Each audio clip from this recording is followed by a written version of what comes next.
مانگو یا نہ مانگو برابر ہے. اگر ان کے لیے 70 دفعہ بھی بخشش مانگو گے تو بھی اللہ ان کو نہیں بخشے گا.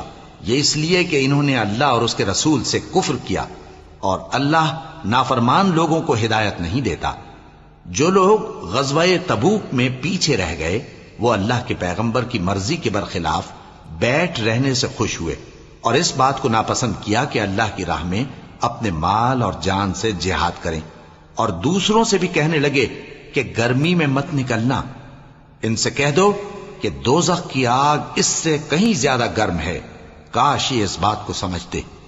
یہ دنیا میں تھوڑا سا ہنس لیں اور آخرت میں ان کو ان کے اعمال کے بدلے جو یہ کرتے رہے ہیں بہت سا رونا ہوگا. پھر اگر اللہ تم کو ان میں سے کسی گروہ کی طرف لے جائے اور وہ تم سے نکلنے کی اجازت طلب کریں تو کہہ دینا کہ تم میرے ساتھ ہرگز نہیں نکلو گے اور نہ میرے ساتھ مددگار ہو کر دشمن سے جنگ کرو گے. تم پہلی دفعہ بیٹھ رہنے سے خوش ہوئے تو اب بھی پیچھے رہنے والوں کے ساتھ بیٹھے رہو. اور اے پیغمبر، ان میں سے کوئی مر جائے تو کبھی اس کے جنازے پر نماز نہ پڑھنا اور نہ اس کی قبر پر جا کر کھڑے ہونا. یہ اللہ اور اس کے رسول کے ساتھ کفر کرتے رہے اور مرے بھی تو نافرمان ہی مرے. اور ان کے مال اور اولاد سے تعجب نہ کرنا. ان چیزوں سے اللہ یہ چاہتا ہے کہ ان کو دنیا میں عذاب کرے، اور جب ان کی جان نکلے تو اس وقت بھی یہ کافر ہی ہوں. اور جب کوئی صورت نازل ہوتی ہے کہ اللہ پر ایمان لاؤ اور اس کے رسول کے ساتھ ہو کر جہاد کرو تو جو ان میں دولت مند ہیں وہ تم سے اجازت طلب کرتی ہیں اور کہتے ہیں کہ ہمیں تو رہنے ہی دیجئے کہ ہم بیٹھ رہنے والوں کے ساتھ ہو جائیں. یہ اس بات سے خوش ہیں کہ عورتوں کے ساتھ جو پیچھے رہ جاتی ہیں گھروں میں بیٹھ رہیں. ان کے دلوں پر مہر لگا دی گئی ہے سو یہ سمجھتے ہی نہیں. لیکن پیغمبر اور جو لوگ ان کے ساتھ ایمان لائے سب اپنے مال اور جان سے لڑے. انہی لوگوں کے لیے بھلائیاں ہیں اور یہی مراد پانے والے ہیں. اللہ نے ان کے لیے باغات تیار کر رکھے ہیں جن کے نیچے نہریں بہ رہی ہیں، ہمیشہ ان میں رہیں گے. یہی بڑی کامیابی ہے.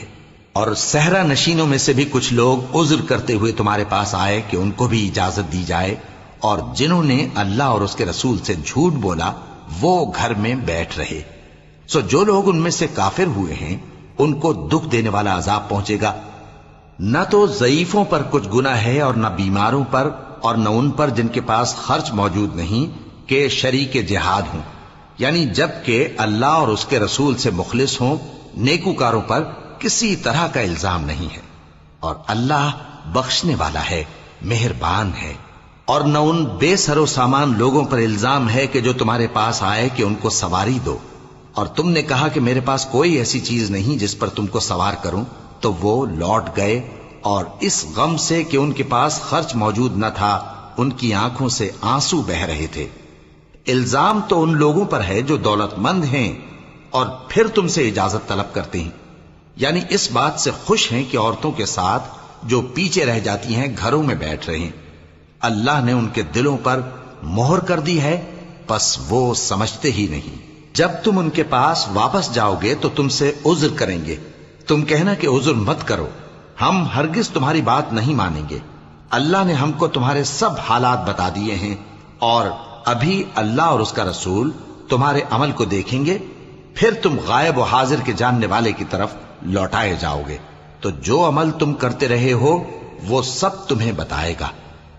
جب تم ان کے پاس لوٹ کر جاؤ گے تو تمہارے روبرو اللہ کی قسمیں کھائیں گے تاکہ تم ان سے درگزر کرو، سو ان کی طرف توجہ نہ دینا. یہ ناپاک ہیں اور جو کام یہ کرتے رہے ہیں ان کے بدلے ان کا ٹھکانہ دوزخ ہے. یہ تمہارے آگے قسمیں کھائیں گے تاکہ تم ان سے خوش ہو جاؤ، لیکن اگر تم ان سے خوش ہو بھی جاؤ گے تو بھی اللہ نافرمان لوگوں سے خوش نہیں ہوتا. دیہاتی لوگ پکے کافر اور پکے منافق ہیں، اور ایسے ہیں کہ جو احکام شریعت اللہ نے اپنے رسول پر نازل فرمائے ہیں ان سے واقف ہی نہ ہو پائیں. اور اللہ جاننے والا ہے، حکمت والا ہے. اور بعض دیہاتی ایسے ہیں کہ جو کچھ خرچ کرتے ہیں اسے تاوان سمجھتے ہیں اور تمہارے حق میں مصیبتوں کے منتظر ہیں. انہی پر بری مصیبت واقع ہو، اور اللہ سننے والا ہے، جاننے والا ہے. اور بعض دیہاتی ایسے ہیں کہ اللہ پر اور روز آخر پر ایمان رکھتے ہیں اور جو کچھ خرچ کرتے ہیں اس کو اللہ کے قرب اور پیغمبر کی دعاؤں کا ذریعہ سمجھتے ہیں. دیکھو یہ بات بلا شبہ ان کے لیے موجب قرب ہے، اللہ ان کو عنقریب اپنی رحمت میں داخل کرے گا، بے شک اللہ بخشنے والا ہے، مہربان ہے۔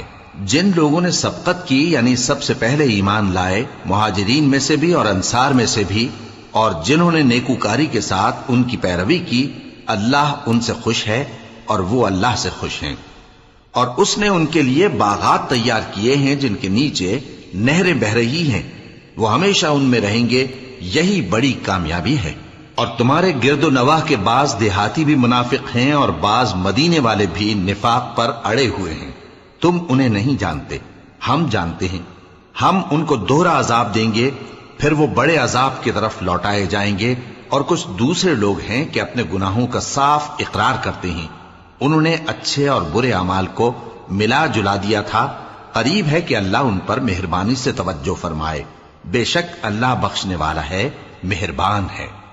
ان کے مال میں سے زکوٰۃ قبول کر لو کہ اس سے تم ان کو ظاہر میں بھی پاک اور باطن میں بھی پاکیزہ کرتے ہو، اور ان کے حق میں دعائے خیر کرو کہ تمہاری دعا ان کے لیے موجب تسکین ہے، اور اللہ سننے والا ہے، جاننے والا ہے۔